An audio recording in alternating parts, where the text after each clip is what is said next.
Beyond the gates, deep into one, the resides.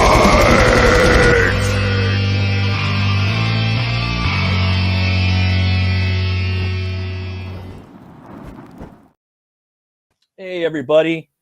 Welcome to Open the Gates. I'm your host, Matt Burke, and tonight we're going to be having on Julius Freeman. He's going to be talking about his book, Vigilant Fury. So if you guys could give a warm welcome to Julius, that would be awesome. What up, Julius? How you doing, man? Good, man. How you doing? Oh, man, I'm doing fantastic, bro. How's the new year going for you, man? It's going good. It's going good. Busy. There's a lot of things going on in the background, and looking forward to 2024. It's going to be hopefully a good year, but busy right off the bat. Oh yeah, man. That's always good, man. How was yours? Oh, it's good, man. Like this Todd McFarlane dropped that new Spawn contest, art contest on. Right. Are you gonna do that? Oh yeah, I'm almost done. Like I was having a little, nice. like kind of like, oh man, because I mean I'm working on multiple things right now, and basically I have like so much time kind of now, like within a month. So I was just like, do I want to do that piece or whatnot, or do I want to do a commission or I don't know, because I basically have a little bit of time per month, and I was like, yeah. And every week is a different character. So the first week is Spawn, the second week is Gunslinger Spawn, the third week is She Spawn or Scorched, and then the fourth week is the Spawn villain. And I was really nice, kind of hyped up to do a villain, but then it's like I like Spawn a lot too, you know what I mean? And I'm gonna try to win, but I don't really expect to win, you know what I mean? Right.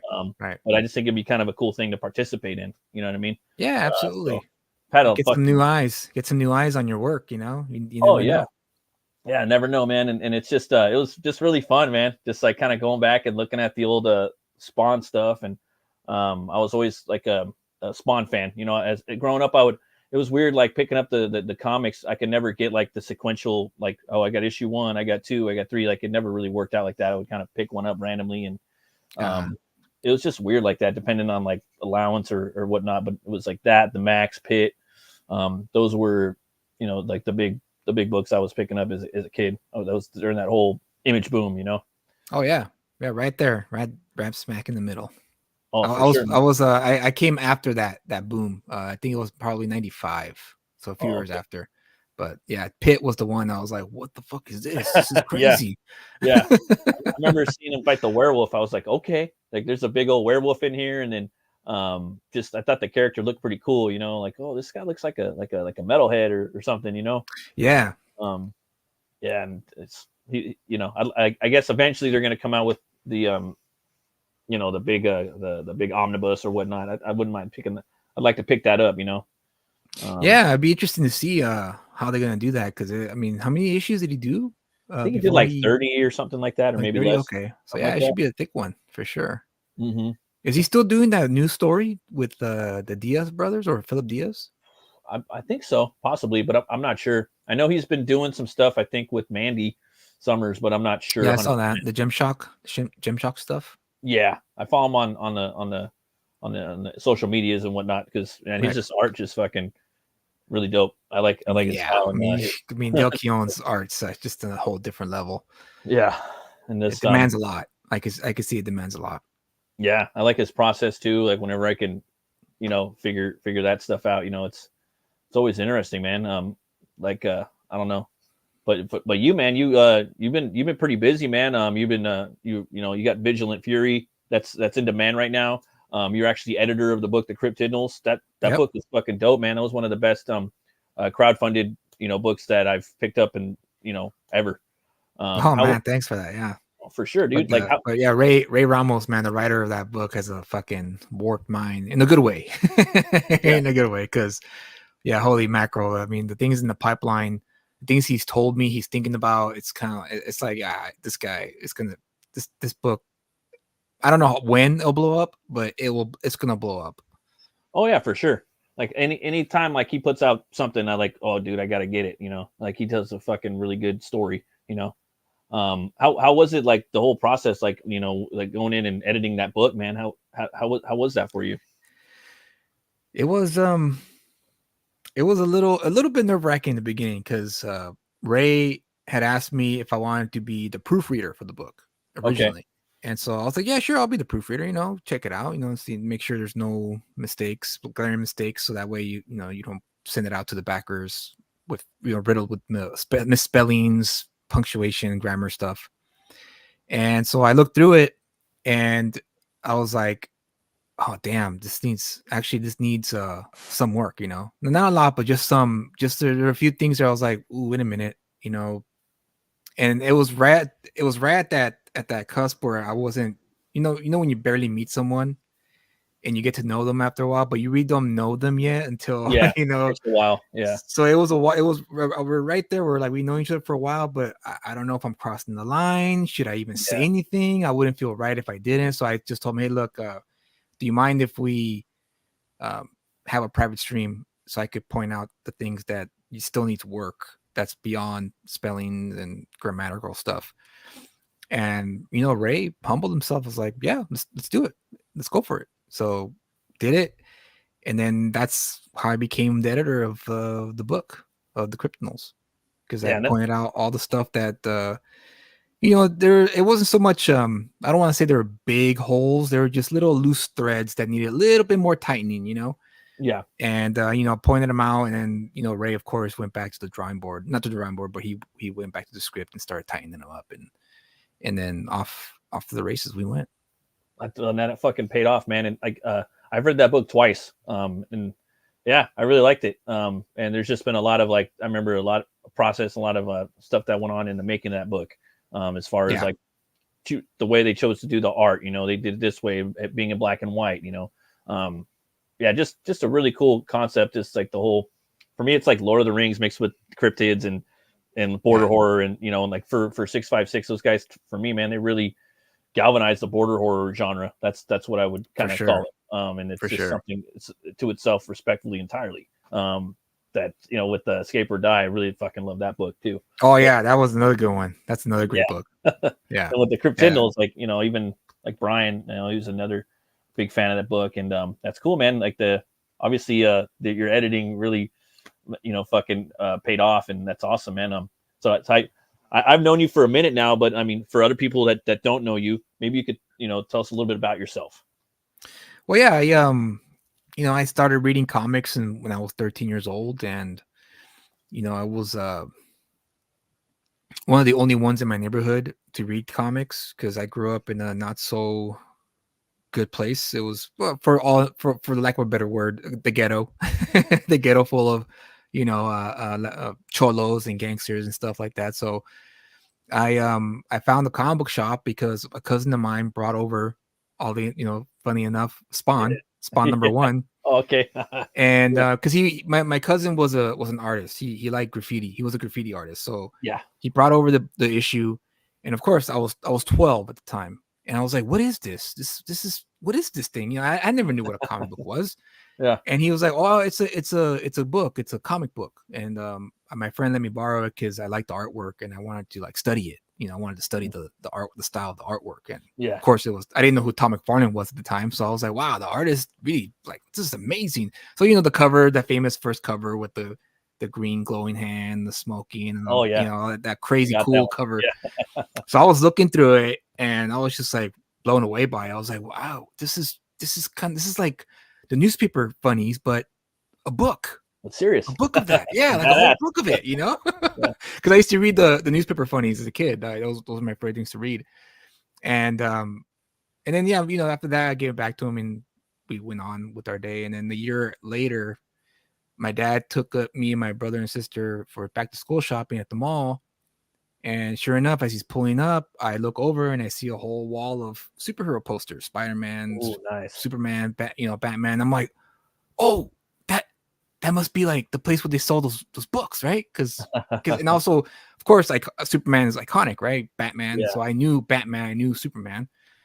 So I made a mental note, and then I worked on some chores, got some chore money, took the bus to the mall, walked to the comic shop, and I entered it, and that was it, man. I was hooked. Right after that. It was the smell of the ink and the books, the paper, the employees talking about, debating about who's gonna win what. You know? Who would win this and who would win that? Yeah, and the poster, the Kingdom Come poster, and yeah, seeing like, oh my god, this looks real. And at first I thought it was a picture. I thought it was like a photo. So But then good. when I looked closely, it's like, oh no, it's a painting. Oh, what is this? You know, and then sure enough, that's when they schooled me into, you know, oh, every Wednesday we get new comic books. The issues come out every month, so you have to come back every month for the next chapter, so and so.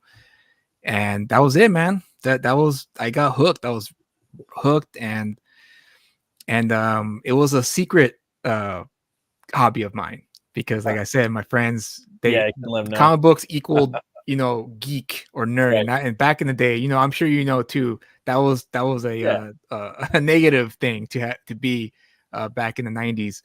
And so it wasn't until I turned 18 is when they finally discovered my comic book collection, because they saw my big white long boxes, and they finally was like, what is this? Yeah, what is this, dude? And I was like, you know, at that, and I'm always 18, so I didn't care anymore. I was like, oh, those are my comic books. And then everyone, it's just like, you read comic books? Yeah, right. You nerd. Yeah, what the fuck? Yeah. Yeah, what the fuck, you nerd? But then they started looking through my collection, and of course they found some fucking gems. They were like, dude, this is cool. Badass. Yeah. And then that's when they realized, wait, X-Men is a comic book? Yeah, it's not just a cartoon, because they all loved X-Men, right? The cartoon series, and Spider-Man and the Batman animated series. Yeah, but they were more X-Men, because that Wolverine was their style. Wolverine was more our guy, you know, because he was rough, badass. And of course, when you grew up in the ghetto, you got to be a little rough. Yeah, and you know, he was tough, and you know, smoked cigars, and just a womanizer. He always wanted Jean, and Cyclops always cock blocked him. Yeah, right. And so when they found out that, oh, this is based off of comic books, and it's like, yeah, dude, everything, Superman, Batman, all these characters, and they were like, oh, you know, cool. And then after that, that was it. Now I became at that point the comic book guy to go to. So when the first Iron Man movie came out, when the preview came out, 2008, all my friends were like, hey, Julius, is Iron Man gonna be any good? Like, should we go watch it? Like, look pretty good. I was like, yeah, dude, you should go watch it, because, you know, at the time it was cool to see like Iron Man on the big screen, and it looked good too, you know. Yeah, 100%. Especially when he's flying, the two jets are following them, and after that, I was like, oh, this is gonna be so good. Hey, what's up, Timothy? And so I and then when I turned 18, that's when I decided to try to make my own comic books, because I just loved more ale. Yeah. Oh, I wish I had some ale right now. Damn. Me too. I'm drinking some holiday nog right now. Ah, nice. I'm jealous. And yeah, so when I was 18, I decided I wanted to write comic books. In hindsight, I should have taken art classes so I could at least learn how to draw, because it would have been so much easier to draw the comic books I want to draw. But I decided to stick with writing. And yeah, man, ever since I was 18, I've been trying to get a footing in the industry and try to get my stuff out there, and you know, try to break into either Image or Dark Horse. Of course, Marvel and DC will be another goal of mine. But at the moment now, you know, 2024, I think you know, indie's king. So I'm just focused on getting my own stuff up and going. Vigilant Fury is a book that's almost done. I have the Ghetto Dragon that's going to be relaunched soon, and then I have the other one, the unnamed sci-fi project that I've been kind of teasing around the past week, and other projects too in the works that I want to just get off the ground and get people to really see just how much I do love making comic books, and that I could really write an entertaining story, because I think that's what's lacking in the mainstream, as well as some of the, I mean, there's some really good indie writers out there too, like Ray Ramos from Crypto Knowles, Timothy Olsen, that's Stein. What's I'm sorry, man, I totally butchered the is he the writer of Melvin? Yeah, Melvin. See, Melvin, yeah. And then I mean, you draw too, right? You drew a piece for me for Vigilant Fury, which people will see. Backers will get a print of that, so just hold your horses for that one. But are you gonna write your own books too, or draw your own books, or what's going on with you? Well, actually, yeah, I've had my own book, Butch Cleaver. This one right here. I did a basically I did a first graphic novel, but prior to that, it was 3 floppies that I kind of pushed on stores throughout Southern California before I did that. Oh, okay. Yeah, and then during like the whole Comicsgate boom, man, I brought that over and compiled the first 3, released that as a graphic novel while I was working on the second graphic novel. So then I did the second graphic novel, put that one out, and that was about 10 years, dude. So it's a few pages right there, and then now I'm working on a new book called Hell War, because I wanted to take, I wanted to just, because there's a lot of I hate to use the word IPs, but that's what they are. There's a lot of different characters that have stories that I want to tell. So right now I'm working on this book Hell War, which is a Viking bounty hunter. Oh, nice. Going through the 9 realms. I mean, I hate to say this, but it's an easy way for someone to populate. I hate like using, but anyway, it's like Thor mixed with Hulk and Lobo. So that's kind of what you get. And he's a character I kind of was conceptualizing about 10 years ago, and I was like, damn, I really want to do Hell War. And he's in a band. He's in a metal band. Nice. It's his last day on the job. He's been working for Helnora, which is the goddess of hell, and he's trying to free his brother from Helheim.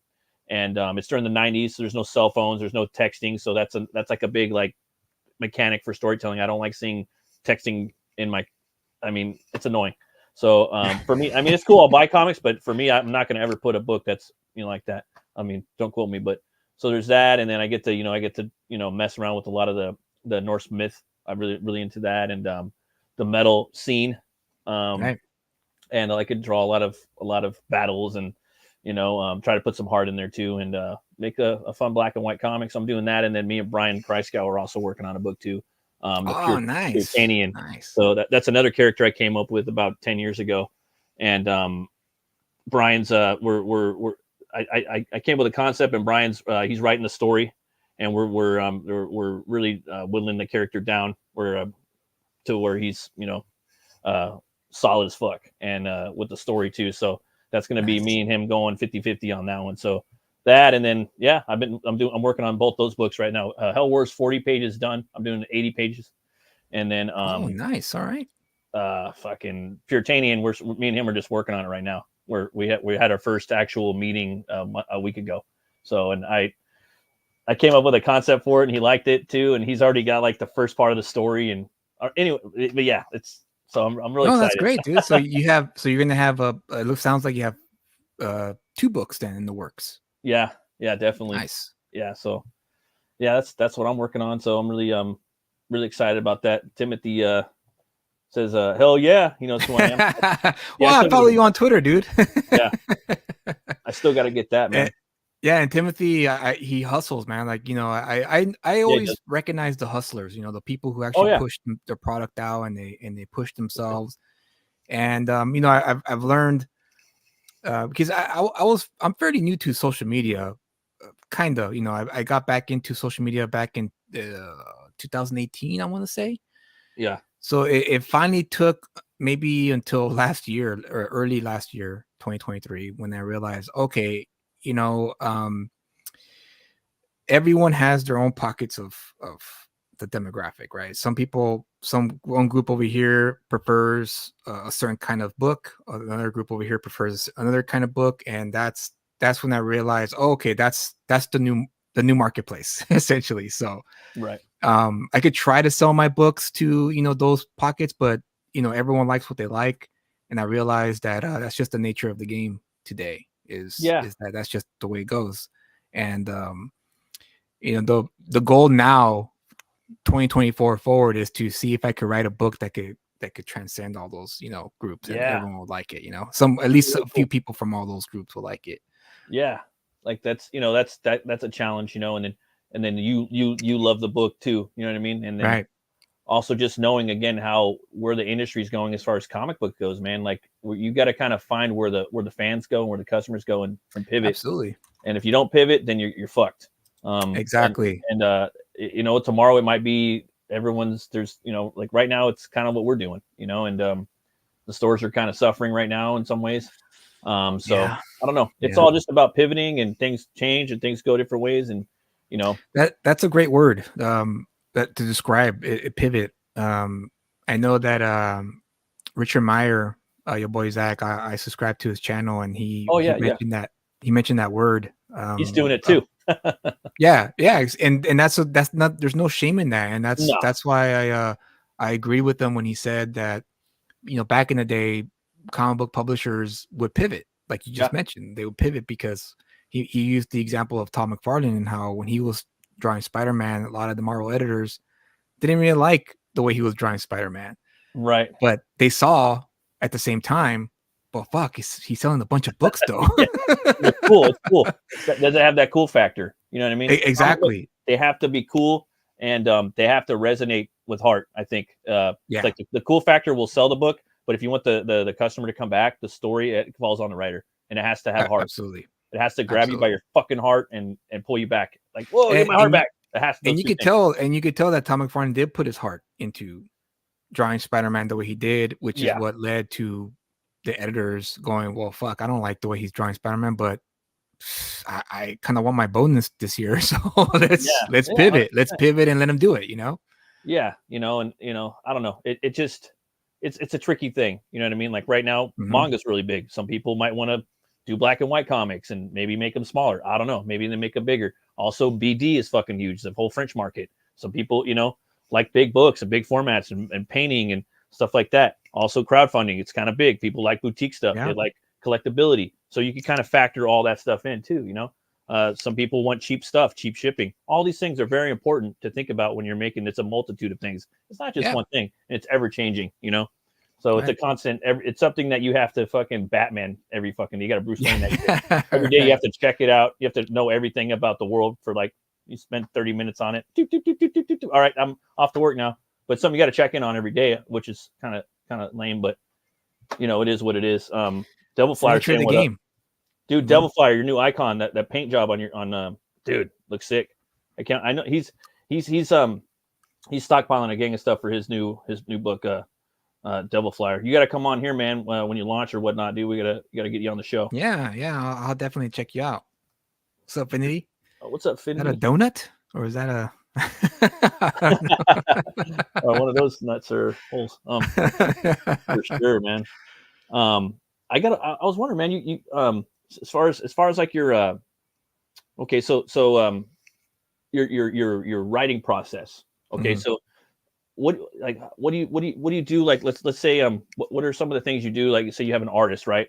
Um, do you send them the full script or do you send them a little bit and they come back Marvel method or how do you go about doing that? Because there's different It writers. depends on the artist I'm working with. Okay, The from the ages of 18 to probably I would say 30, when I turned 30, though those were my trial and error years. Those were the years I had really had to figure out what the collaboration process was about, because I didn't have anyone, I didn't go into under anyone's wing. No one taught me the ropes. No one said, oh, you got to do it this, you got to do it this way or approach it that way. I had to learn the hard way, meaning I had to burn a few bridges because of my I guess I don't want to say ignorance, but just my nescience of the approach of writing comic books. And so I've learned that I now ask the artists I work with, do you want a detailed script or you just don't have to worry about camera angles? I worry about that and I write it, or yeah, would you prefer the Marvel, like you said, the Marvel method loose script where I just write a very basic description and you can have fun figuring out where to lay out the panels and whatnot. And it's about 50-50 for my personal experience, where I've had an artist go, yeah, you do that. You go ahead and do that. I'll just draw it and get it over with. Gambino, the artist for Vigilant Fury, he was like, give me the Marvel method. Give me the Marvel style. mm, I want to actually have fun with like the camera angles and whatnot.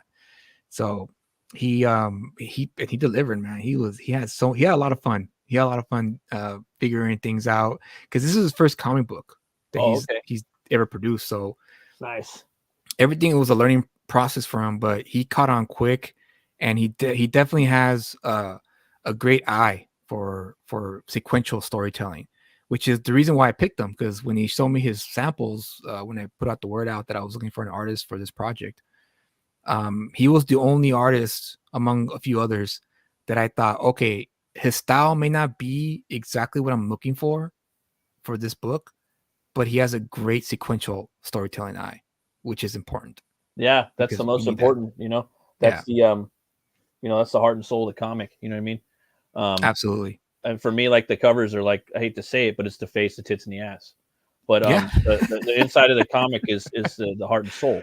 So Absolutely. if they're gonna come back, it's again it's gotta be written good, and it's gotta be the story's gotta be the sequential's gotta be on point. The storytelling, so Yeah, it definitely is a method to invoke some kind of emotion when you want a reader to experience your story. And there are a lot of writers of old were able to really master that. Alan Moore's one, the three B's, blah, blah. Absolutely.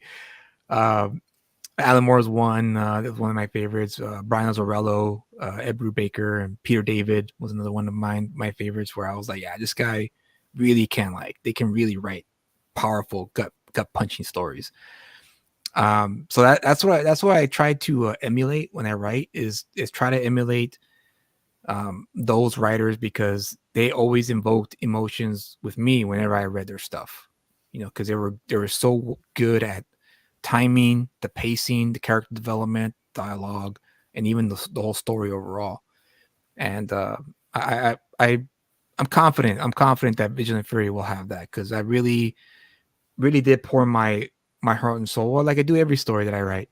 But for this one, it was really I really did really dug deep with this one, because it involves a topic that's been important to me for a lot of years before it became, quote unquote cool, which is the human trafficking.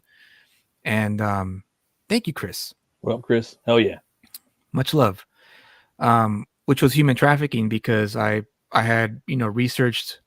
Yeah, as a writer, I'm sure, since you write your stuff, you do a little bit of research. That way, you could be at least somewhat accurate to what you want to portray. Everything, yeah.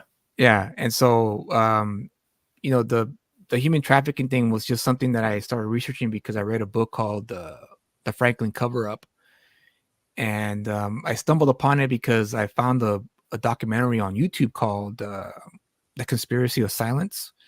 And it was, I don't know if you heard of it, or the people in the chat have heard of it, but it was a documentary produced by the Discovery Channel during the early 90s, when it was, the channel was new. Yeah. And it was about this controversial thing that happened with a credit union in, I think it was Nebraska, the state of Nebraska. Oh, okay. I believe it was, I can't remember. I can't remember if it was Nebraska or if it was another state in that area. I just can't remember which state it was. Yeah. And it was run by a person named Larry King, not to be confused with the TV host. Yeah. And it talked about, and then the Senate committee, investigated what happened, because the credit union went broke. It totally went broke, and they found out that money was embezzled. So a Senate committee was formed to investigate what happened, because obviously it was a federal credit union. So how the heck do you mess up a federal credit union, right?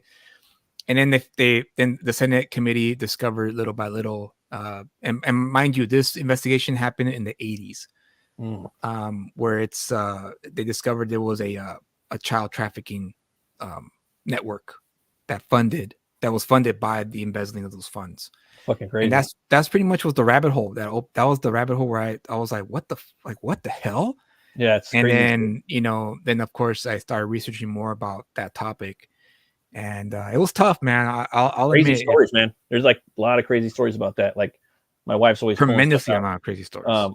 I still want to watch Sound of Freedom. I haven't seen that yet. It's on it's on. Yeah, I think it's Amazon, right?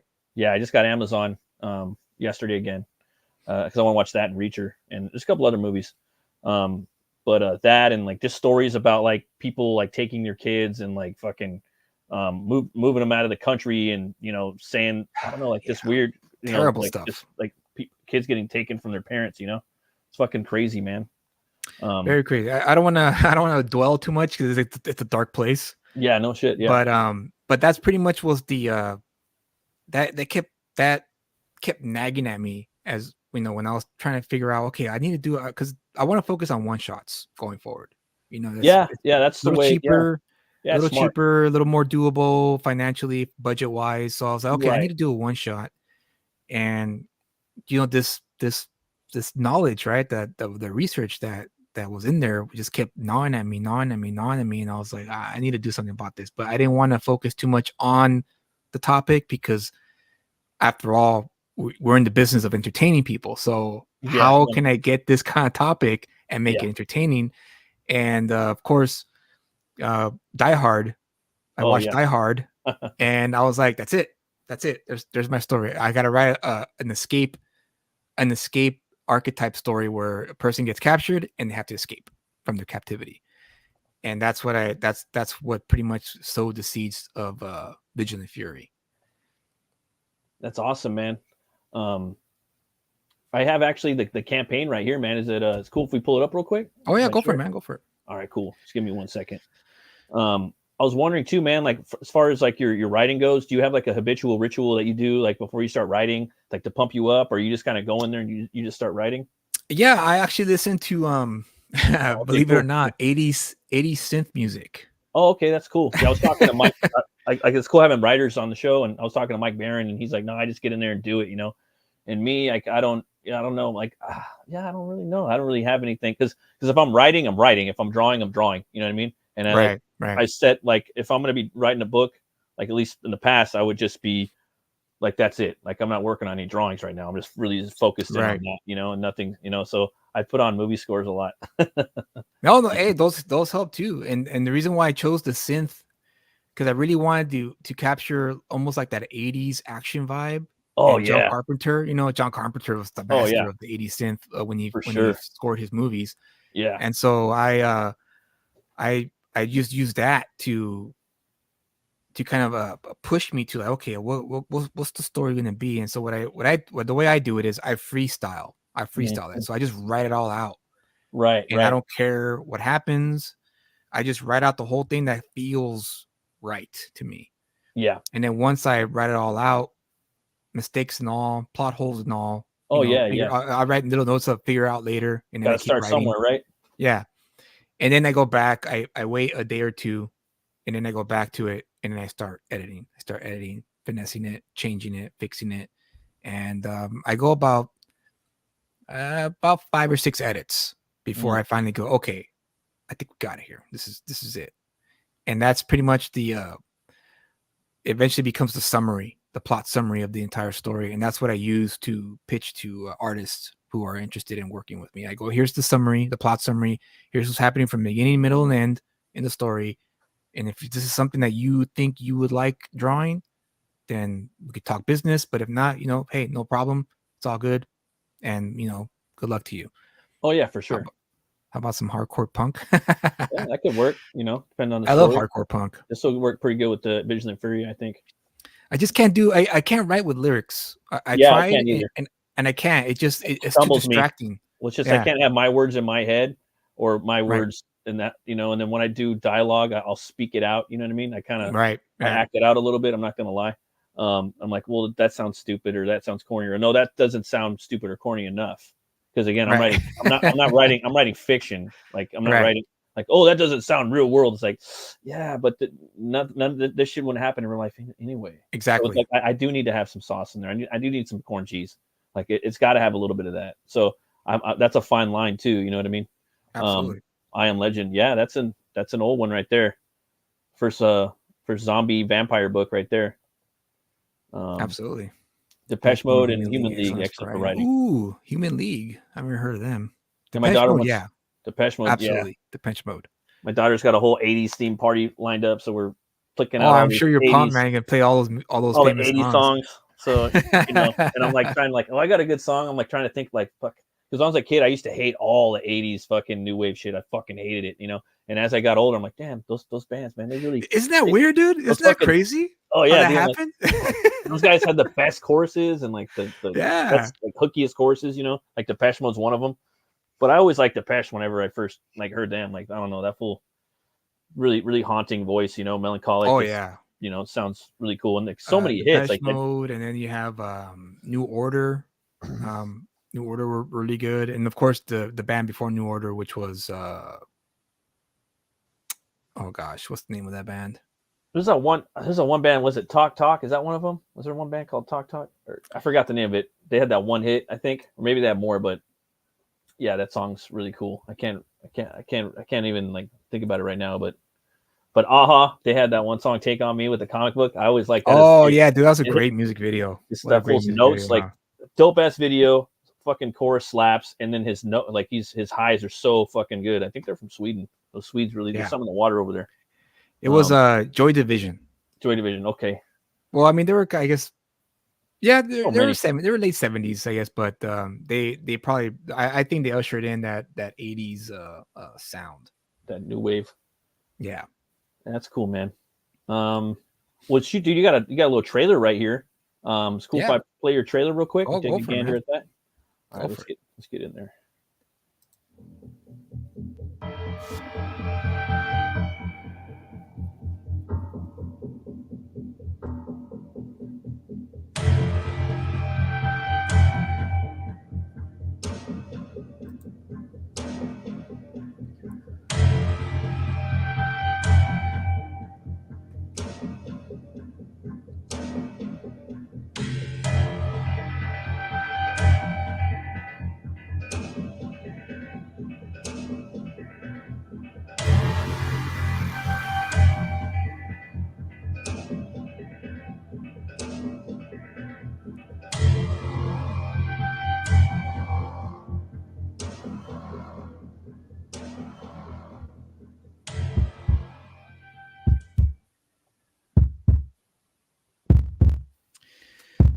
That was a trailer done by Anthony Gambino himself.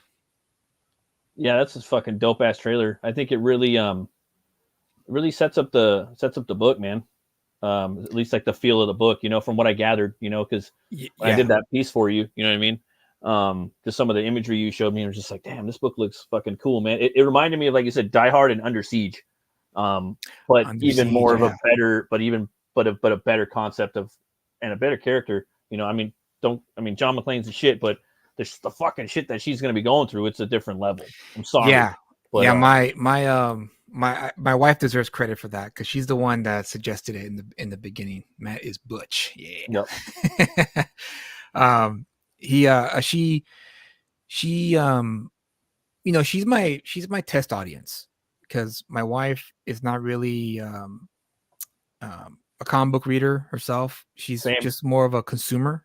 She knows she just watches what she deems is good, and that's about the end of it. She doesn't go any deeper than that. No, she finds behind the scenes stuff boring. I love it. I'm all about the behind the scenes featurettes on the Blu-rays. The DVDs and shit. And and the DVDs. And so whenever I would picture an idea or a story, and if I don't get the reaction that I'm looking for, which is like, eyes, eyebrows raise and perk up, then I go, then I'm like, okay, it needs work. It needs more work. And so as I was pitching to her the I think it was the second iteration of it, which was a man. It was supposed to be a male character. Yeah. And she kind of was like, yeah, that's cool. But she's like, I feel like I've seen that before. Yeah. And I was like, yeah, I guess we have. I said, yeah, it's cool.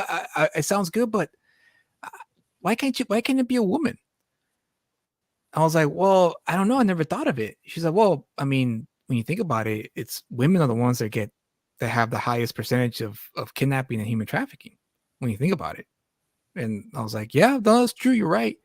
And she's like, and on top of that, it'd be very interesting to see what a woman of her stature would be able to do against a group of hardened criminals, human traffickers.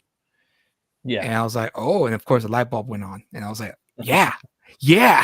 And so right back to the drawing board, I had to redo the whole story again, but still kept the foundation intact. So I just had to tear down the house, but keep the foundation and rebuild it as Vigilant Fury. And the challenge was, how is she going to get out of this? What is she going to do to get out of this? And I didn't want to do the whole, Mary Sue, perfect badass. She beats everyone up with ease.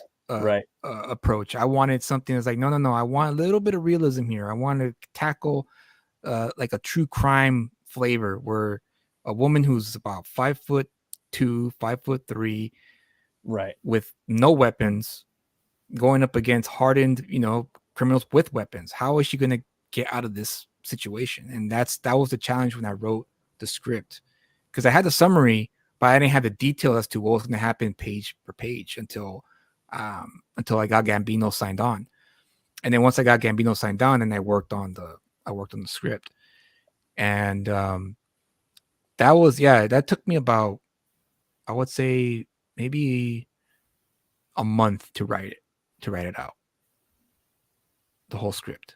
And it ended up being 80 pages. It was supposed to be 40 pages originally. That was how I got Gambino to sign on, because he was like, "Oh, 40 pages, okay, that's not bad."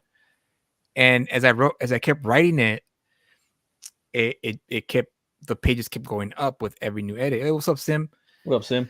And it went, the second edit, 50 pages. And I told Gambino, I was like, "Hey, I'm sorry, man. It looks like it's gonna be about 50 pages." And he's like, "Oh, all right, that's fine. That's still doable." And then I did the third edit, and then it went up to 60 pages. And eventually, when I got to the fifth edit, it ended up at 80. And of course, at this point, we were on talking terms, Gambino and I. So we were talking on the phone by this point. Oh, nice. And so I called him and say, "Look, Anthony, I'm sorry, man. I know I promised you I wouldn't put any more pages, but the script calls for it, and it just feels right doing it 80 pages, because if we do anything less, it's gonna feel rushed. It's gonna feel like a Deus Ex Machina type of deal where everything kind of falls in place for her, and I don't want that. I want struggle. I want a fight from beneath, underneath." Yeah, definitely. And the analogy I used was pro wrestling. I said, because he doesn't know anything about pro wrestling. Now, did you watch pro wrestling at all? I did back during like the network wars and whatnot, and then I watched a little bit of I like the Warrior, the Undertaker. Okay. But like so Raw's war, you understand like a little bit of the wrestling trope, right? Oh, yeah. You get the good guy, quote unquote good guy, the baby face, and you go up against the heel bad guy, and the good guy always has to fight from underneath. He has to always overcome the bad guy cheating, doing things behind the ref's back, that kind of stuff. So that's what I wanted to capture with this. I say because my wife again told me it'd be interesting if she's just think of it like the male against male thing. Papa Shango, yeah, dude. that was the Godfather too. That was the Godfather, yeah.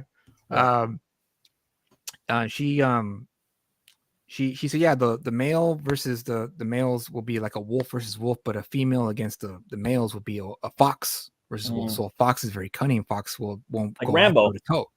I mean, like it's what? not like Rambo, but that first Rambo, you know what I mean? I think. Oh yeah. Well, how he lured him out to the woods. Yeah, all the little traps, get the advantage. Like I hate to say it, a little off, way the fuck out there, but a little bit of Home Alone too. You got the little person dealing with the traps and whatnot like that. But it has to be a lot of that, and that's fucking interesting, because that's abandoning, that's severing the Mary Sue.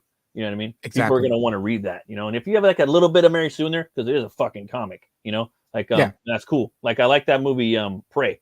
They didn't go full Mary Sue with her in that Origin, the Predator movie, but they kept it kind of cool. You know what I mean? Yeah, it was a fine line, bro.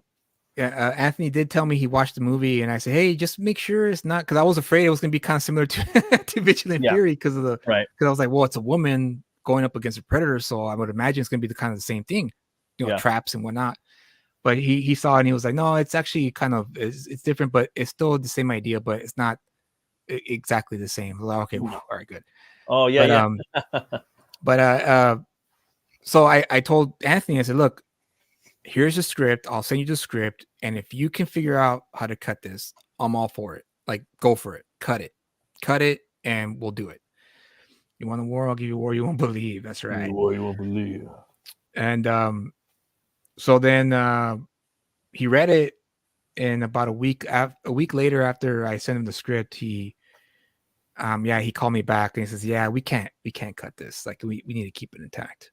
Yeah, especially if it's like a one and done, right? Yeah. I almost feel that like for sure if it's gonna be like there's a definitive, like it's gonna be a one and done, like nothing's coming back. You kind of, you want to have that option to have it up to a good amount of pages, I think. Oh, absolutely. And again, Anthony did a wonderful job. I love his art, man. I love his art. Yeah, his and the funny thing about his art is that originally it wasn't supposed to be ink wash like it is now, like you see now on the screen. Yeah. It was supposed to be a stark black and white. We were gonna go for like the Frank Miller That's Sin City look. You know, still feels that Frank was the Miller to me. aesthetic we wanted. I still get a little Frank Miller off him too, like the old Yeah. school Frank. I like that shit. So And he, about 20 pages in, drawing in that style, he texts me and says, yeah, I'm not digging this. And at first I thought it was the story or the fact that he had to commit for 80 pages. yeah, So I was a little scared at first. And I was like, wait, what do you mean? What do you mean? And he's like, oh, I'm not liking what I'm drawing. I'm not digging it. Mm. And so he struggled with that for a while. And then he was on a live stream. I think it was Ben Soto's live stream. And he was working on a commission piece, and he did an ink wash piece for Spencer, the writer of Void Walker. Oh yeah. Yeah, Spencer Desmond, I think his name is. Yeah, Spencer. So he was doing a commission piece for him for one of his projects, and I saw the piece, and I was like, dude, how come you didn't tell me you could draw ink wash? Right. And he's like, I didn't know either. Not until that night. Oh yeah, he's like, oh. It was his first time doing it, and I was like, you know what, man, I think this is it right here. And he said, I think so too. I'm feeling good with ink wash. And so then he decided I'm going to do ink wash going forward. So from pages 20 up till now, because I think he has one more page left, ink wash. So now he has to redo the first 20 pages as ink wash, but it caused a delay because it was supposed to come out last year, but since we decided to change the style of the art, there was a delay, and we let the backers know, and thankfully the backers were understanding. And there is a funny story too on top of that where I believe forget his name. He does Alterna. He's working for Alterna. He's an artist himself. Oh gosh, why can't I remember his name now? Well, anyways, him and Gambino are friends, and Anthony was like, "Oh, you think the backers are gonna get mad that we're changing the style?" And his friend was like, "What? They're gonna get mad at you for making the book look better? Like, right. like, dude, who cares? Like, just do it. Yeah. Like, it's gonna be better. The readers and the backers are not gonna mind that you made the book look better, and that you put more effort into it, dude. Like the thing about crowdfunding too is, and it's like independent people. Like for me, I've backed a lot of books, and I don't know. I mean, I am a creator, so some people might say there's some bias in there, but I really, I'm there to. It's a crowd fund, so I'm there to help the person raise monies to make the book, and I understand that I'm gonna get it when I'm gonna get it. You know what I mean? Obviously, if it's 5 years or something, it's kind of weird, but at the same time, it's like I kind of know that's a possibility. I hope it's not, right? But it's a possibility, bro. You're back in the book, and hopefully it'll be the best thing that the creators could do, and you're bringing them into the comics stratosphere, dude, and like trying to get them to get their their career established. You know what I mean? Yeah, absolutely. So that's just the way I've always looked at it. So and that's still the goal. That's still the goal, is to find, have a career making making a honest livelihood producing comic books. Yeah, I'd love that, man. That would be definitely my goal. Yeah, isn't that the dream? Like, that'd be the dream. And I also understand that in this day and age, it really does entail having a social media presence, doing the YouTube live streams like we're doing now. Lots of stuff. And getting readers and backers accustomed to the faces behind the projects, and and the trust factor, the trust factor. That's another key right there, trust factor. And you mentioned late books, 5+ years, and that is weird. But again, all it takes is communication, really. If you just communicate, hey, we ran to a hiccup, we apologize, but we're working on it, and we're going to get you your books as soon as we can. And that's it. That's enough. That's enough for backers to be like, all right, that's cool. At least they let me know. But when you go radio silence for like a year, like, oh, here's a page, and it's like a year later, like, okay, this person's definitely not going to ever finish it. Yeah, it's like, wait a minute, so I guess I'm burned. All right, like, damn, this fool's art's dope as fuck, and like, he's like got, or it's a cool, it's a dope ass character, but I'm not going to back him ever again. You know what I mean? Yeah. I don't trust him. That just there is unfortunately, all of us, all comic book readers, we are conditioned to have our stuff in a timely manner. exactly. We go every Wednesday to the comic shop. We come back Yeah. every month for the next No issue. excuses. Yeah. No excuses. Exactly. Unless you have a good excuse, then Right. we can forgive it. But we're so accustomed to that. That's why it was so. I think that's why it was so new for a lot of backers to have It's to wait completely a year different. and a half for their It's book. a Right? It's mind like, fuck. It's a mind yeah, fuck. And right. you have to convert the fucking Wednesday Warriors into that, and a lot of them just don't. It's to take a while to just kind of think. First you got to give them the Coca-Cola thing. It's Kickstarter. You know what I mean? It's Right. that's what that is. Then there's Indiegogo, and then now there's like, now there's Fund My Comic. And it's just crowdfunding. So now it's like, okay, this is cola now. It's crowdfunding. It's not just, it's that, and then you bag something, and again, it's not a I hate to say it, I forgot the term. I've used it a million times, but pre-order, that's the word. Yeah. It's not a pre-order. So pre-orders are different. Then you start breaking down into different subclasses of comics of raising the funds and whatnot. But this is crowdfunding, and that's crowdfunding isn't going anywhere. People are going to be doing it forever, as long as there's products that need to be made that come from an inventive field or an artistic field. So. Right. It is what it is. And I think just this past week, I mean, I'm sure you saw on your feed, but on my feed, I saw a few people posting screenshots of how many campaigns they backed, and it's over 100. Well, a lot of people were posting like, they were like, dude, you backed over 100 campaigns. That's wild. But again, to your point, people are ready for it. People want to do it. Yeah, and that's great. That we need that. We need that healthy marketplace, so that way creators like yourself and me can have some kind of I guess security to continue making comics. I see some dude did like 500. That was like the biggest one. 500, damn. Yeah, like for me, like I actually like backing campaigns. It's like my hobby. Like that's what I like to do. Like I don't play video games. I make comic books, and then I back books when I got money, and they cost a lot of money. The books do. For me, $35 is a lot of money, but that's that's what I like to do. I like to back books, and like to see the product, and it's new stuff, and it's fucking it's awesome, dude. There's a bunch of reasons, so and just to see these creators bring their shit to life, that's fucking cool too, so that's my hobby, man. But I'm gonna keep doing it as long as I can, Same. And it's all about the I say for people like me, it's all about the emails, the follow-ups. I like a monthly email I think should be a standard. I want to know what's going on every month, or something like that. You know what I mean? Or every couple. Yeah, of no, months, that's not a lot to ask for either. It's not. It's very what do you call it? Very reasonable. I think so. You know what I mean? Because it's like at that point, like, I mean, again, we're going back to a crowdfund. I know, like, if I'm going to Vegas, I'm taking, and I don't gamble, but if I do, I'm gonna take $500 and I'm gonna lose that fucking money. It's never coming back. Right. So that's the same thing I think about if I'm gonna back a book, right? I already think that because it could happen, and even there's disclaimers on all these things. You might not get your shit, Right.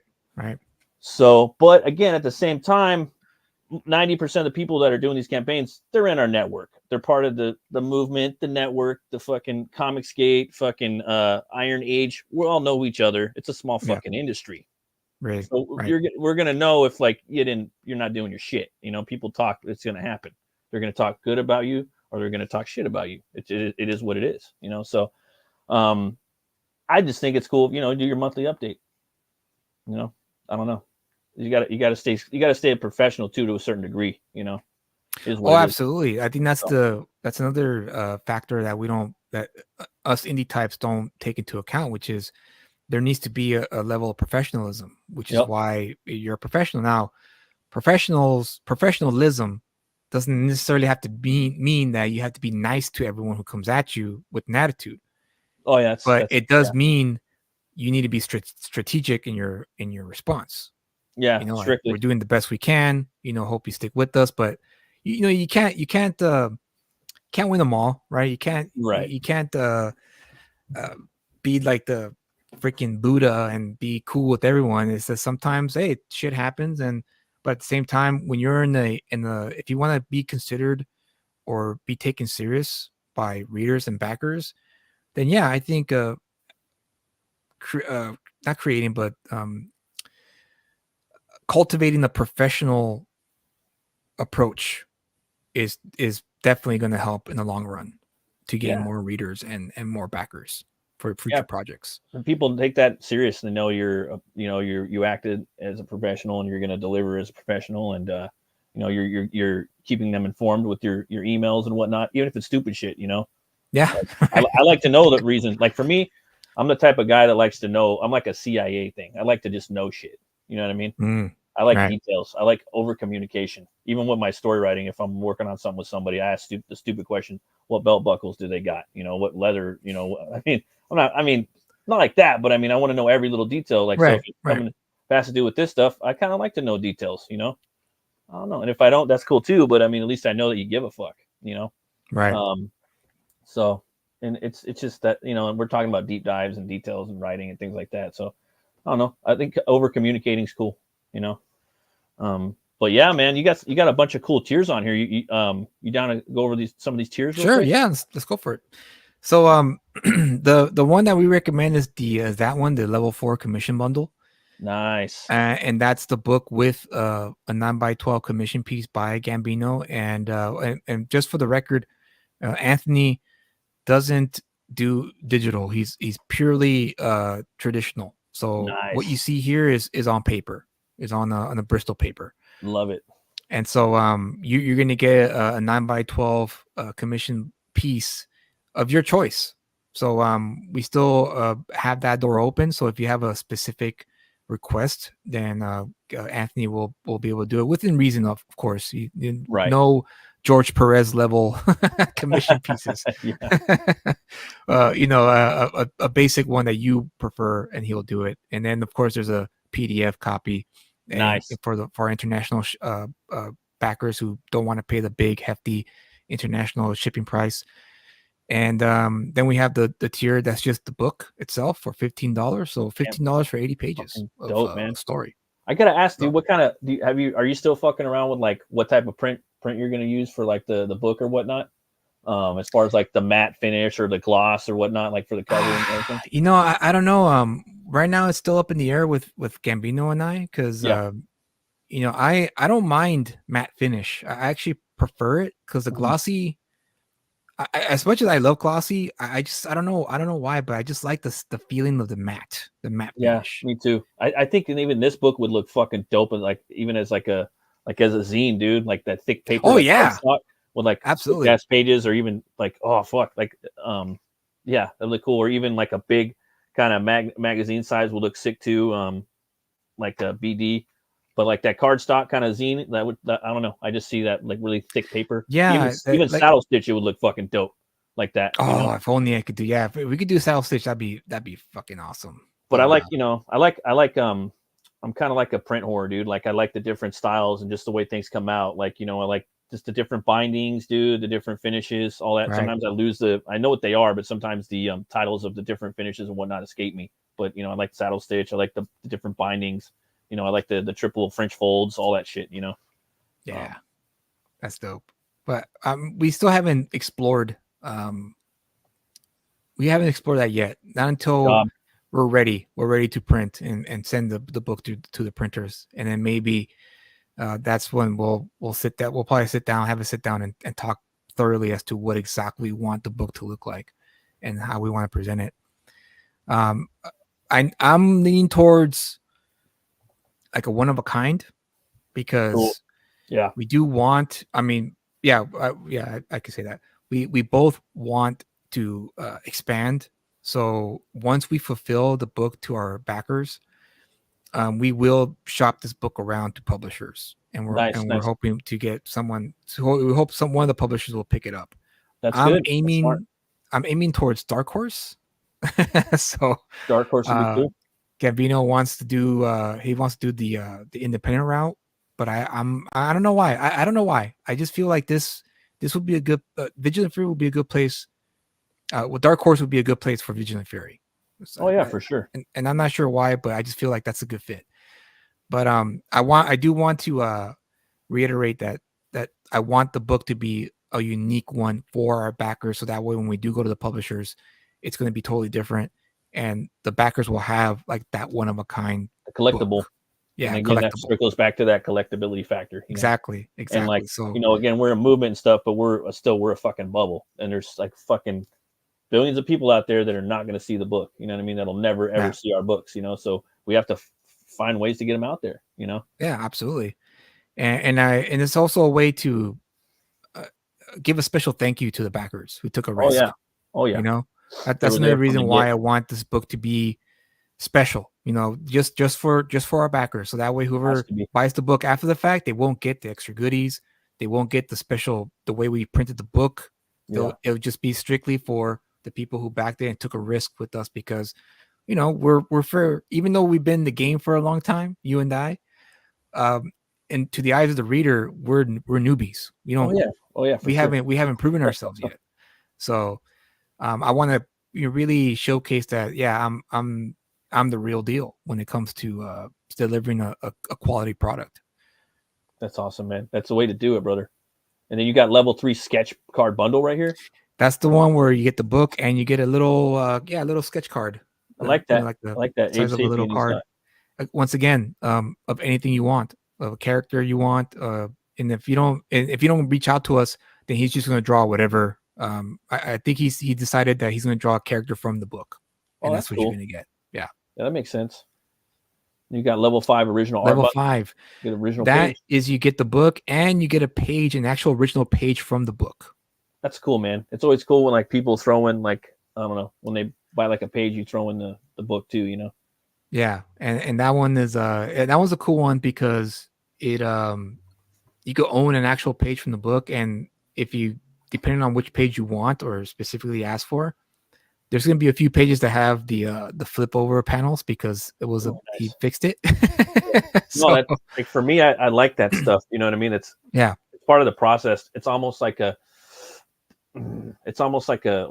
artifact of a artist edition. You know what I mean? Yes. And an artifact. So it's a multitude of different things. And if you frame it up, you can even kind of fold over the flap like in the frame, like lay it down, fold it over, and frame it on your wall. So I don't know. There's a couple different ways you could display that in a frame, and it's like a talisman and artifact, of the work. Happy New Year, brother. Happy New Year. Happy New Year, Devil Flyer. Devil Flyer, man. I don't know if you ever watch his streams. They're fucking fun. I try to catch him whenever I can, but he's it's a lot of times it's during the day when I'm at work, but yeah, man. I see. Okay. A multitude of different comics, and he's he's got a lot of really cool fucking characters. He's got a whole what's his is his YouTube handle Devil Flyer? Devil Flyer Momentum. That's his there he is. I see him. Yeah. And definitely check out his channel. Great guy. I've been on there a few times. So I subbed. Comics and food and all kinds of stuff, man. And cool. He's got his book coming out. I got his Ash Can. And I can't wait to see what else he's got coming out in his universe. It's really exciting. Nice. All right. Still got to get Melvin too, man. I haven't gotten Melvin yet, but his book's gonna be launching though. His next Devil Flyer book. Yeah, his stuff is looking pretty damn good. Yeah, I'm looking forward to that one too. For Melvin, it's really cool. Oh yeah, and the last one is the Gambino special, which is pretty much like a wholesale of sorts of the book. I think you get I believe it's 3 pages of the book. Nice. And I think 3 sketch cards and 1 9x12 commission piece. Fuck, that's dope, dude. Yeah. And that one's for 400, but you get all that stuff, and you get to own a piece of the book. I try to tell everyone to get those tiers because they're even though 400 is pretty steep nowadays because the economy is pretty bad right now, but it's really low when you think about it for that many, and it ain't going to be that price after this is completely shut down and we move on and we have the books printed and back to and shipped out to the backers. So get them while it's hot, because it ain't going to be 400 or 120 or I think the other one was 75. Yeah, because the price of the book was definitely a factor of like, let's keep it for the backers. Like this book is for like straight up for the backers. This price. Melvin number 4, Melvin number 4, man, that's crazy. Ozarka, Ashcan, Zed, and Odysseus, #1, 2024. You got to pick up. Timothy Olsen, just working and work. That's what it's about, man. Like for me, like I'm making my stuff, you know what I mean, my books. But for some reason, if one's really popular, you know, it's not hard for me to write more. But I'm writing all my stories for them to be one and dones. And but I do have a shared universe, so Well, there you go. I'm gonna have like a minuscule breadcrumb, like a little nugget, you know, that could lead into something else. And if I do, then hell yeah, I'm gonna be producing like a lot of that stuff if people want it. I just basically people like things like a good example is like Solomon Kane was Robert E. Howard's favorite character. People wanted Conan though, so he didn't do Conan anymore. He just stuck with Conan, but he loved Solomon Kane, you know. So you got to kind of go where the fans want you to go. You know, absolutely. Might be a character you don't really even like, but you know, as much as the other ones, you know. So, but it's yours, so you're having fun. Exactly. But that's cool, man. You guys got to get over here, pick this up. Again, you can't really beat that price too, man, for a physical copy. Only $15, and a lot of really cool tiers on here. Get some OG art, and this book's gonna fucking be a really good entertainment piece. Yeah, I've been lettering the pages, and man, it's like you know, once I wrote the script, I handed it off to Anthony, and he just started working. So I forgot about it, you know, because I moved on, worked on other stuff. And then when he gave me when I finally started, when I had enough pages to finally start lettering them, and I was lettering them, I was like, oh man, this is gonna be fucking good. Yeah, it's gonna be really good because you know, it had been a while. It had been a while since I actually looked at the script and looked at the story, and it's very I guess it's a confidence booster to look at your own stuff after weeks and weeks of not looking at it and going, fuck, I'm finding myself excited reading this. Oh yeah. That's what I I do now. forgot about it. So yeah. I hope it shows. I hope the readers pick up on that. It really is a page turner. 80 pages does sound like a lot, but it's really a page turner. It really is. Yeah. That was the goal when I wrote the script, is I want this to truly be a page turner. Essentially I wanted the backers. I want the backers ideally to get the book in the mail, look at it and be like, oh, cool. All right, Vigilant Fury. I forgot about it. And then when they open the page and start reading it, I hope they don't put it down. That was my goal. Yeah. I'm sure they will, and they'll pick it up like, oh damn, this story's good. You know, and they just and then you find yourself like, I finished it. Like, oh crap, I finished it. That's the whole point, right? Like you don't even really want them looking at any of those fucking hatchings and all the backgrounds and all that shit. You do, and you love it, and we love to draw it. But at the end of the day, you want them to turn that motherfucker. You know what I mean? Like just keep going, just keep slamming the pages back, you know, and just seeing what's the next reveal. You know, that's how you know you're doing something good. You know. Absolutely. I gotta ask you, man. You got a favorite metal band? I do. There's a few. Have you heard of a band? They're from Mexico though, called Transmetal. Transmetal? No, Yeah, they're one of my favorite. I'm not a big, huge metalhead, but there was a few bands where I was like, yeah, this is bad. This is badass right here, you know. Oh yeah, sure. Transmetal is one. Let's check them out. Pantera is another one. Pantera's dope. That I dig. You know, it's, like I said, not a lot, but there's a few bands where I was like, oh yeah, this is my jam. The System of a Down's first album. Yeah. That version of System of a Down was fucking badass. I thought the first two were pretty good. One of my favorite bands covered Aerials by them. They're called Amon Amarth. They're like a Viking metal band. They're fun. Oh, nice. Okay. They covered Aerials. Like, damn, that shit sounds pretty good. Because they're like, to me, like they were like the only real like heavy sounding metal band like that came out on the radio that wasn't like new metal. You know, it was pretty much. I mean, they kind of were though in a way, but still they're the guitar tone and whatnot. Them and Slipknot, I think, were the heaviest bands that actually like in metal that played like fucking heavy ass metal. You know, that wasn't nice. Slow, kind of like Korn and Limp Bizkit and Deftones, and like it was faster, fucking, you know. Right. So yeah, that's cool, man. What about you? What about what's your favorite metal bands? Oh man, I mean, I like In Flames. That's always going to be like my favorite metal band. They kind of switch up their style though every album and stuff. But I don't know, man. I really like. There's like I got a laundry list of bands that I like. You know, I liked a lot of the Gothenburg sound. It's like melodic death metal. It's like At the Gates. In Flames, Dark Tranquility. Just a lot of bands like this come from Sweden. I don't know what it is. Amon Amarth, Darkane, I see. Solution 45, Scar Symmetry. yeah, dude, I could just keep naming a bunch. Soil Work, like, yeah, they're all really good bands. I have awesome albums and stuff. Yeah, I knew a local band, a local heavy metal band in Orange County.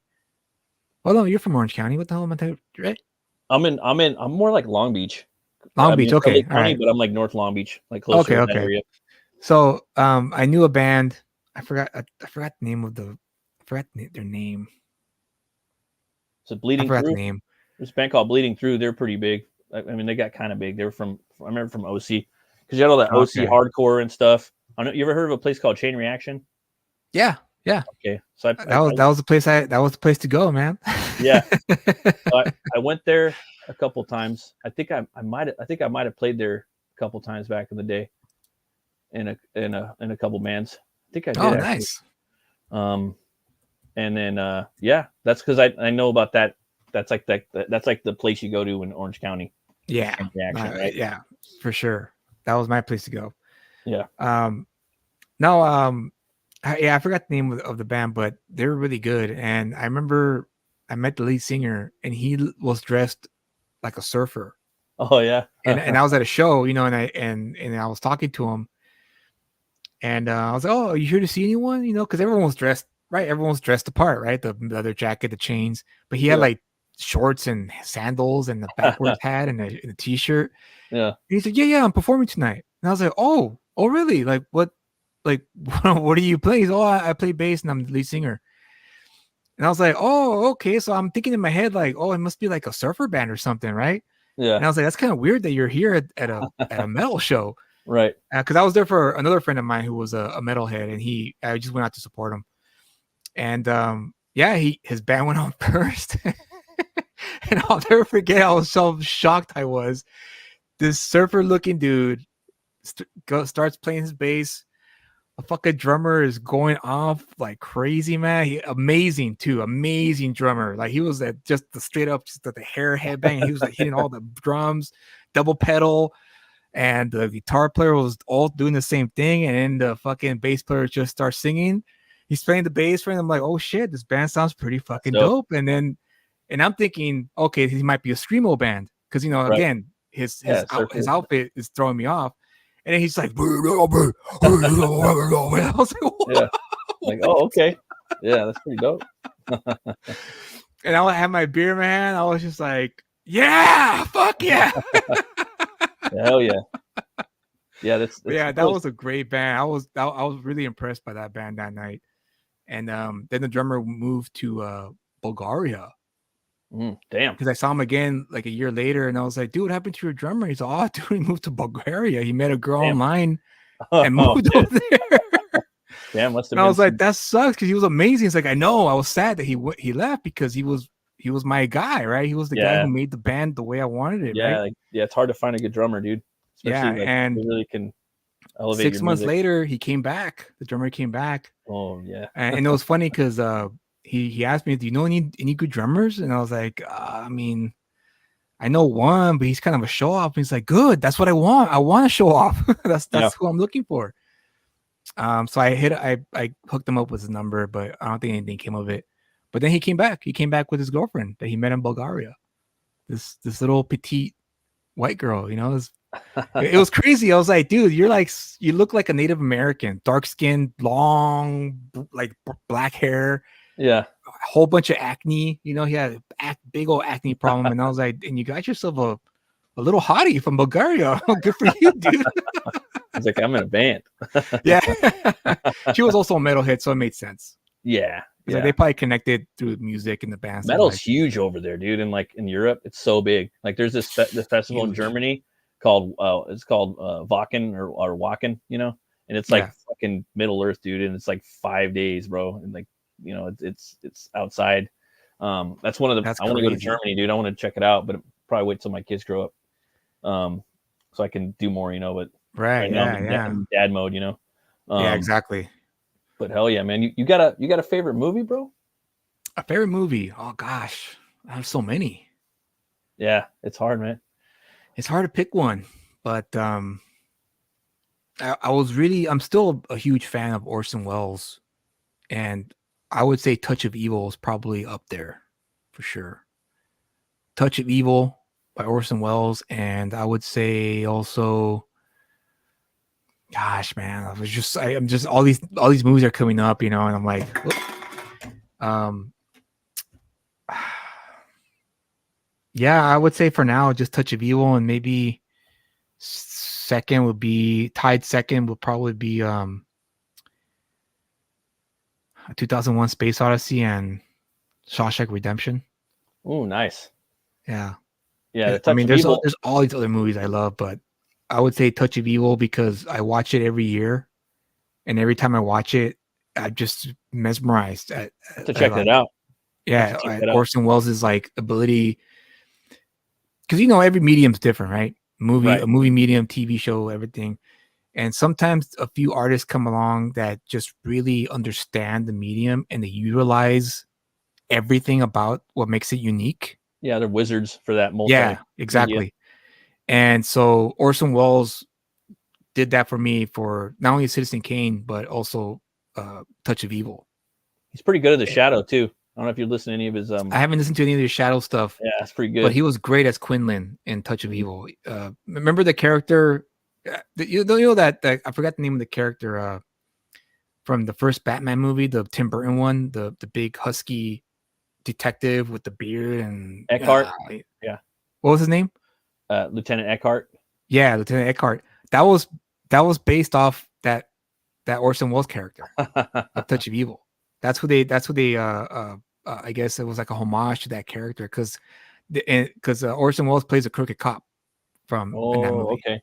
Yeah, he's a big husky, like freaking. The freaking Drano. Yeah. And he's trying to sabotage a case and what's his name? Charlton Heston plays. Yeah, Charlton Heston plays a cop from TJ. That's from TJ. Oh, really? So he's in brownface. Wow. That's how they did that shit all the time, Yeah. Oh, but man. no, the movie is Like fantastic though. His voice with like kind of like a Chicano accent, like that's but the movie's good, right? Oh, the movie's fantastic. I mean, when you watch it, you're gonna be like blown away by the lighting. It's very noirish. I had a feeling it was black his and white, right? It's black and white, yeah. Yeah. And Janet Leigh is in it. She plays the Charlton Heston's wife. And the whole movie was just so well done. And of course, 2001: Space Odyssey is just a fucking Stanley Kubrick, right? Yeah. I still gotta watch that. I haven't seen either of those movies. Oh, you haven't seen either? Oh, dude! Oh No. my god, you're in for a treat. I gotta check those out. I'm watching it.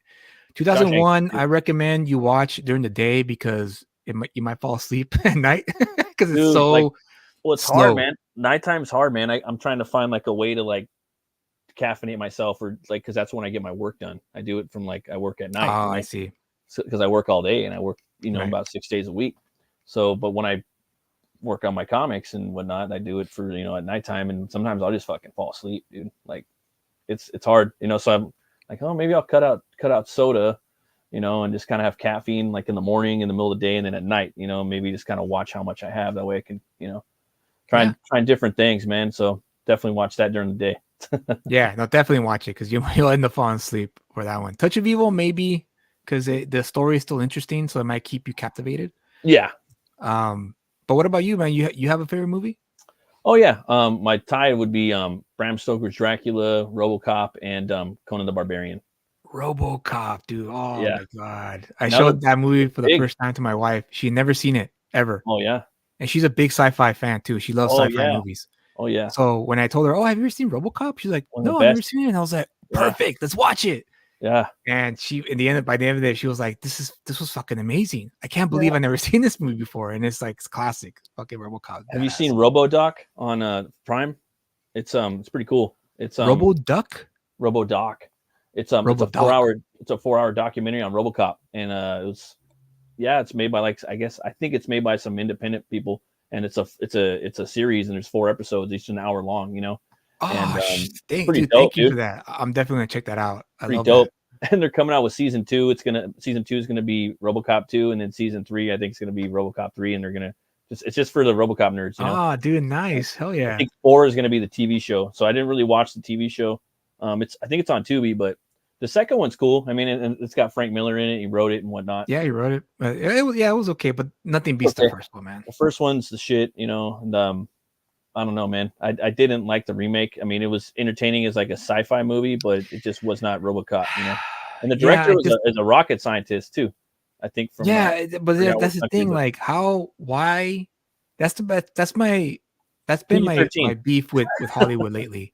Is it why do you guys want to remake good movies? Yeah, remake bad movies, right? Yeah, remake bad movies. Like I Yeah. was watching Beastmaster the other night. Oh yeah. That movie's pretty dope. I love that movie. That's Yeah. one of my childhood movies. You know, I loved it. That shit's dope. And I watched it with my wife, and she was like, "Wow, this is so cheesy." I know, but isn't it great though? Yeah. But then she said, "You know, if they remake this movie today, it could be pretty good." I'm like, "I know, right? Like, easily can be fucking great if they made it today."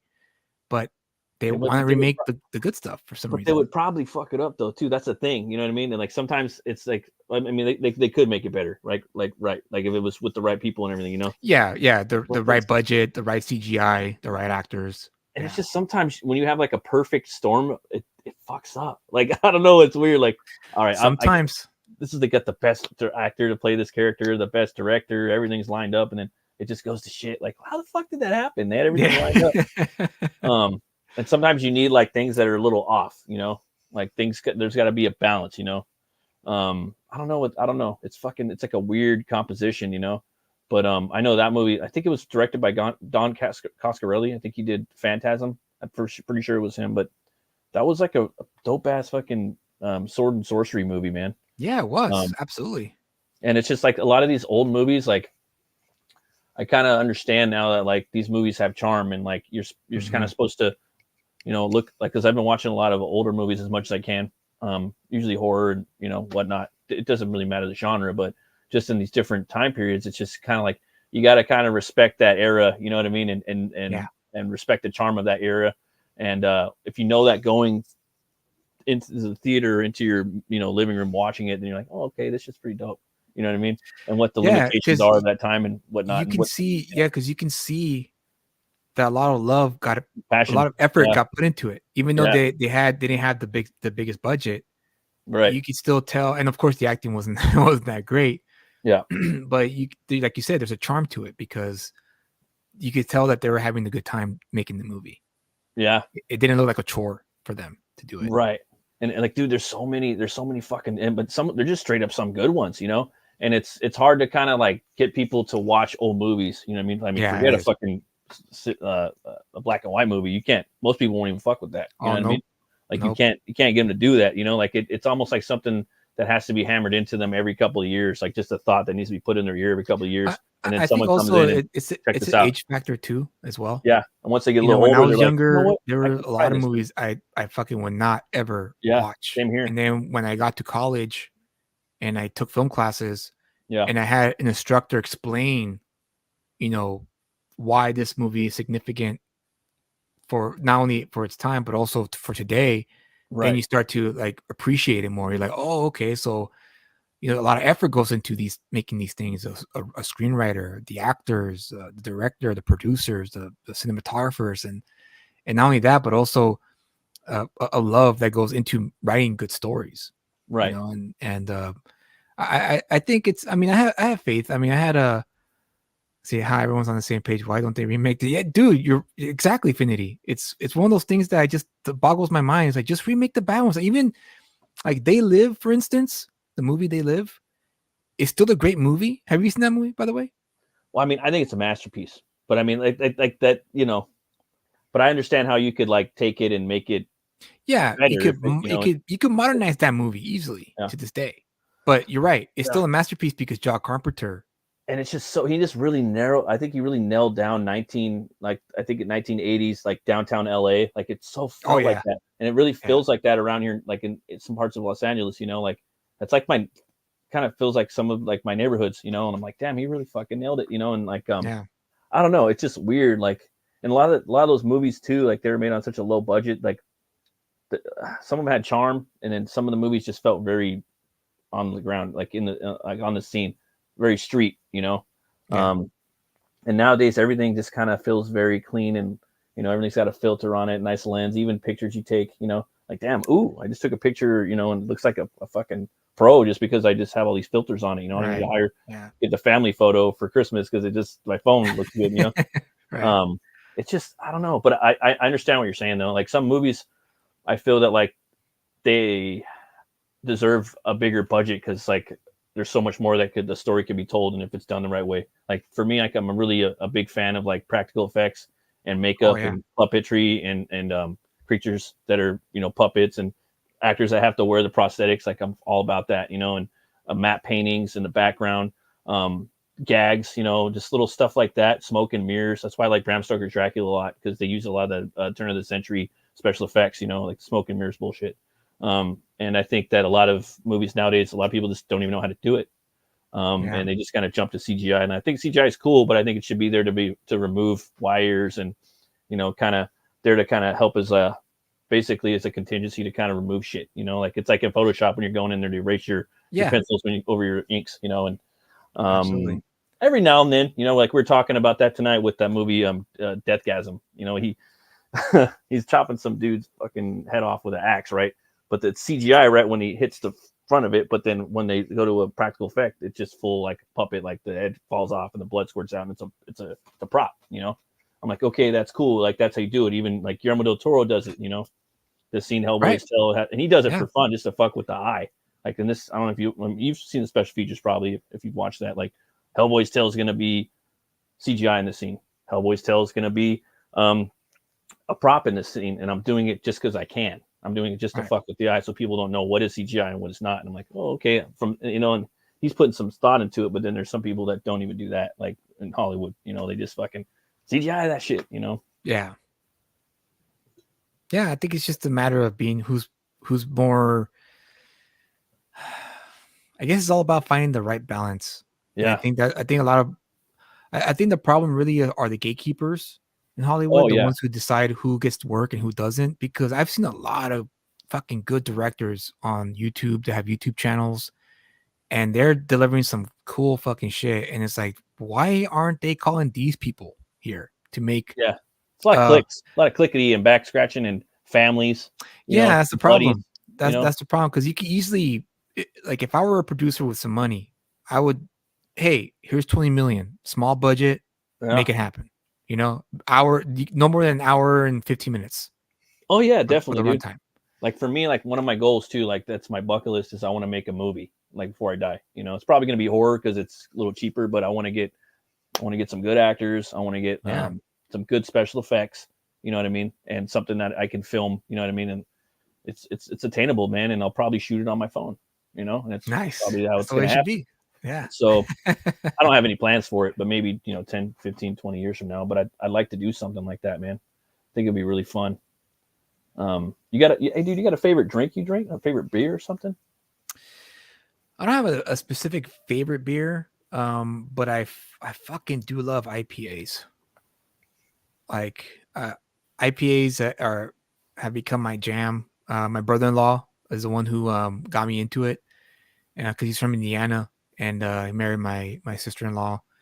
And one day, you know, we went over to his house, and he's like, "Hey, Julius, you want a beer?" And I thought he was gonna give me like a fucking a Miller Draft or Coors or whatever, like the piss one. But no, he gave me a fucking IPA, and I was like, "What's this?" And he's like, "Oh, it's a IPA beer." I was like, "Was it like what's different about it?" And he's like, "Oh, it's just, you know, a little stronger and just a bit more bitterness to it."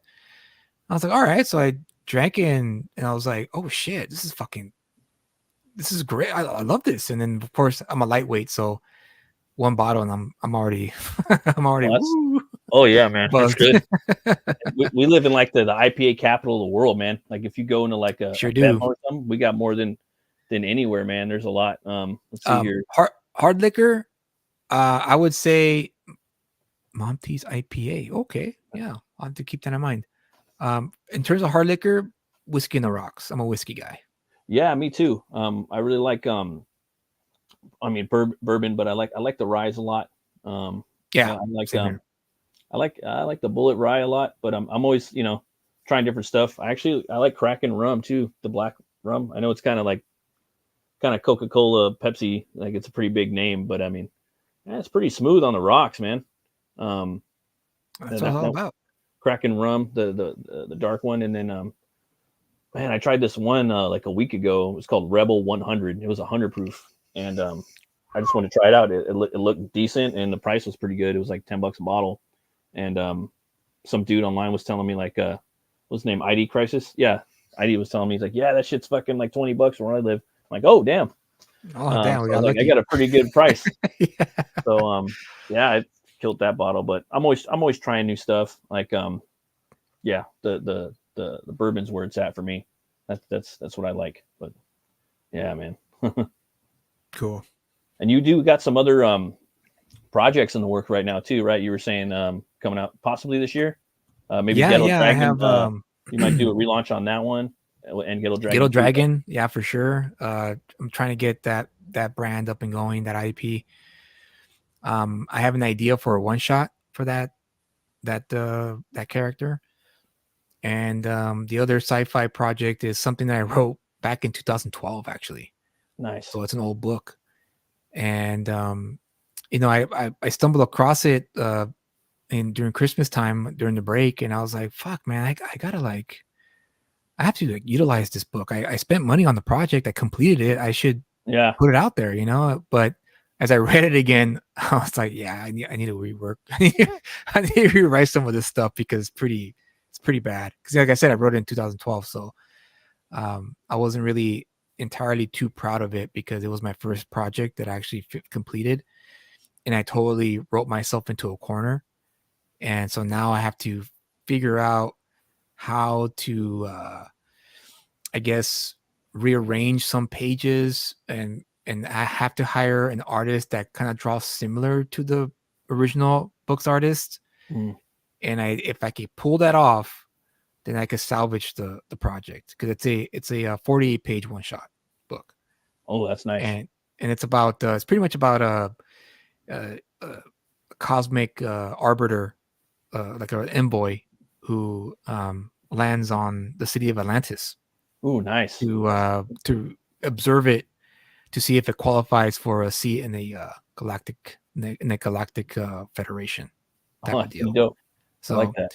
yeah, it's like I said, it was very bold. And in full disclosure, when I wrote it, I was pretty stoned for most of it. So Sometimes that yeah, some which ideas. is a mistake. I should have wrote it stoned and then edited Oh sober. yeah, right. That's a good way to do it. And I didn't do that. I wrote it stoned and I edit stoned. So I could see it now, because I don't do it no more. I stopped doing that a long time ago. But yeah, now I'm looking at it going, oh yeah, dude, I was fucking on the good one. Oh yeah, I mean, well, but a lot of people blaze still, and like for me, yeah, no, yeah, which I is used fine. to back I in the don't day myself. mind it. I don't either. Yeah, Yeah. I don't mind the smell. I don't mind it at all. But now when it comes to working on my stuff, I don't touch the stuff. I can't do it no more. But yeah, I just have to rework a few pages, and then once I do that, the story will be salvaged, and I'll be able to send that out to readers and backers. And yeah, I have other few one shots, and I think I'm gonna also focus on primarily short stories as well, short comic book Nice. stories, like maybe 8-page, 10-page stories that I'm gonna do with produced with Gambino. Nice. And I actually co-wrote a story with Ray Ramos, the writer of the Kryptonals, and it's a pretty damn good story. And I might ask Gambino to draw that one, because I was really proud of that one. How he and I were able to come up with something pretty fucking cool. That's cool, man. Those all sound exciting. I'm really intrigued too about the Ghetto Dragon. I want to pick that book up. I missed the first campaign, and the second one too, man. I really like the martial arts in comics. I was talking to Mike Barron about that, just showing like the connects and the moves, like contacting. A lot of stuff in comics is a lot of melodrama where you see the dude winding up for the punch and he's just like coming in a swing, and then the dude he hits the next panel is him flying through the wall, and that's cool and all. But I'm really big into the connect. I like to see all the same here. It's and a lot of people just. I noticed that in your book in Vigilant Fury, you already have that, and I was shown that a lot. And I'm really into that, dude. I think it's dope. Um, I love martial arts movies, and me and Brian on the Horror Movie Club, we did this one. I forgot the guy's name. It's an African American dude, but he had a movie. I think his name was Tanzania something. But he's fighting like the subways in New York during the '70s, and it's like a kung fu movie. It's fucking dope, dude. Wait, what Um, movie is that? That sounds oh, dope. it's fucking dope, dude. And it's a horror movie, and they're like these, I think these like like the soul sucking demon that's in the subways of New York, and he has to fight. Oh, dude, I'll figure out what movie it is. I'll ask Brian. Yeah, let me Price, know because now I want to watch it. yeah, and again, it has that charm. And then there's another one too we watched called like The Legend of the Seven Golden Vampires. It's like a Hammer, you know Hammer, right? The production company. It's like a Hammer Chinese. I forgot the studio, but it's the one that what's the one that Wu-Tang like what the rap group Wu-Tang, they like cited that studio, but it was them in conjunction with Hammer, but it was like the Legend of the Seven Golden Vampires. That fucking dope, man. Like I love just basically like martial arts, and there's a thing too, just kind of about this like American, like urban, like New York and Los Angeles, like with the street gangs fighting like in the '70s and shit like that. I love that shit, dude. Those kung fu movies, Hong Kong movies, and really excited about that book. Can't wait to check it out, man. Well, thank you. Yeah, I'm excited to get it out and get my name out there and get some more product out there, and Yeah. you know, pretty much it's going to be a fiercely competitive year for a lot of indie creators, you know, to garner attention for a lot of readers and backers. And I think the time especially now this year, a lot of indie writers specifically are going to have to figure out ways to stand out. There's just so many books out there. I've noticed also not many backers. I mean, obviously there's exceptions, but not many backers ever talk about the books they back. And that's leaving me wondering, like, is it because they read it and they didn't like it and they don't want to insult the person they backed, or is it the fact that they backed so many books that they haven't had a chance to, read through it yet? Yeah, And probably it's a little just bit kind of of both. sitting there in the stack, Probably a little bit of both. I've had this conversation a couple times, and hopefully more. We need more YouTube channels of people reviewing books that are in this movement. Yeah. That way we can, and it's like you're lucky for someone to talk shit about your book or like it or hate it. You know what I mean? Like, Right. Yeah. That's as creators, we another want thing.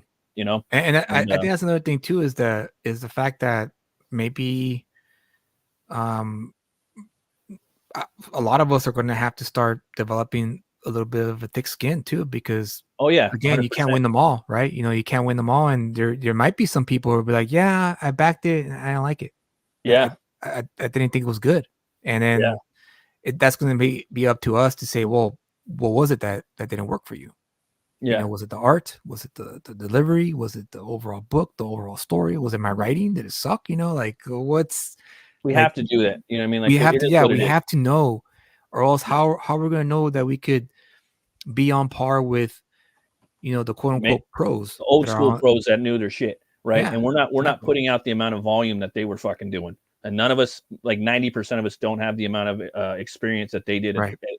You know what I mean? They were just fucking pumping out cool shit. Not all their shit was, but dude, they have way more experience than a lot of us. I'd say half of us too have full-time jobs, right? So for us to level up pretty quick and start putting out a lot of good content, we need to have these reviews, and we need to not get fifis hurt. And if we have to review each other's stuff, and if someone's afraid that someone's going to damage someone's name or whatnot, it is what it is. We have to make these. It has to happen. It's something that has to happen. It's just one of those hard things that has to happen. People need to be able to have a thick skin. We need to be able to review our own books. If someone's just hating on another dude, it sucks, but it is what it is. That's just going to go with the territory. It is what it is. Yeah.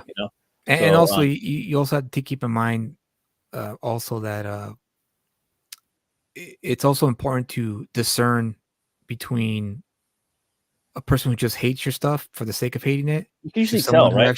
Who can actually give you a little bit of a constructive explanation as to why it didn't work for them. Because I know that a lot of readers are, are intelligent people. They're obviously they're not dumb. They actually are a lot of them are educated, well Yeah, read. definitely. So it's always best to, okay, you're just talking shit on me because you just want to talk shit on me. But this Right. guy over here who broke down, well, it's because, on pages 12 to 14, I felt like the panels weren't really working out because the art was off, that kind of stuff. Then it's like, okay, there you go. That's what I'm looking for. Yeah. That's the stuff you shouldn't take personal. That's the stuff Oh, you should yeah. actually take in with but the big time pros starting to have a late fulfillment, so to stand out, just complete the book. That's Yeah. true, dude. You You're got to try it. 100%, Chris. Like for me, 100%. like I'm trying to get my book done before I even launch it. You know what I mean?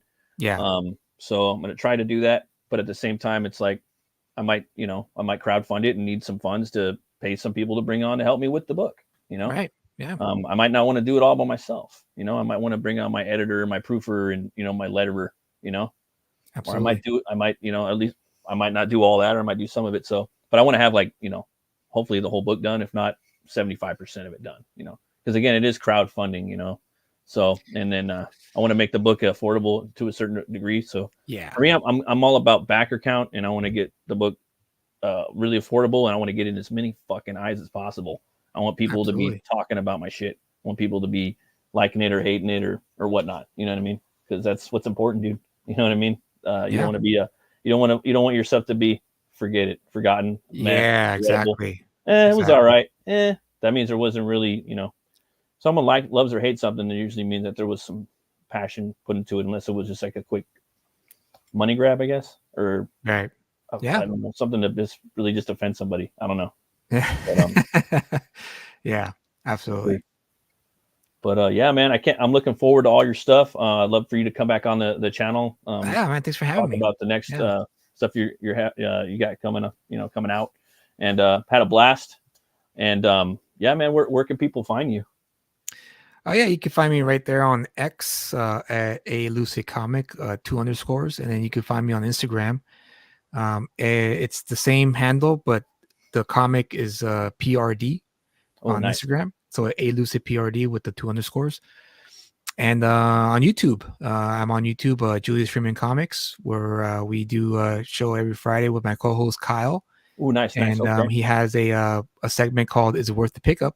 and he reviews um, books from both the mainstream and also the Fuck indie yeah. scene, and gives us honest thoughts as to whether or not it's worth picking up or not. So Oh, that's cool. I think tomorrow, I think Ben Soto might be the guest tomorrow, because we also open up the show to the writer or the creator of the book to come with us and join us in the live stream, and then Kyle will provide his critique while he's on the show. Oh, nice. So it's a little we're trying it out. See, we're hoping that this opens up the doorway to, I guess, see who's the professional and who isn't the professional. Right. Oh yeah, Who can 100%. take the critiques and who can't. Right. No, yeah. It's you know, you gotta take it where you can. Yeah.